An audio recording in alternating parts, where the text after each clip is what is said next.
בואו נדבר על מיגרנה, אפיזודית או כרונית.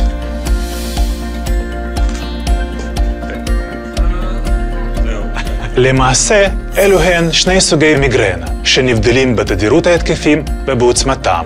מיגרנה אפיזודית מוגדרת עד 15 ימי כאב ראש בחודש, עם מאפייני מיגרנה נוספים. ומיגרנה כרונית מוגדרת עם למעלה מ-15 ימי כאב ראש כאלו בחודש. אנשים שמתמודדים עם מיגרנה בדרך כלל חווים פגיעה משמעותית באיכות החיים.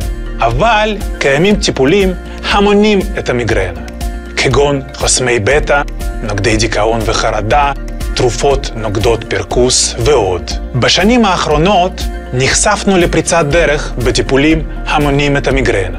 בהם טיפולים שחוסמים את החלבון ה-CGRP, אשר לו תפקיד מרכזי במנגנון המחלה. אז אם אתם חווים כאבי ראש בתדירות חריגה מהרגיל,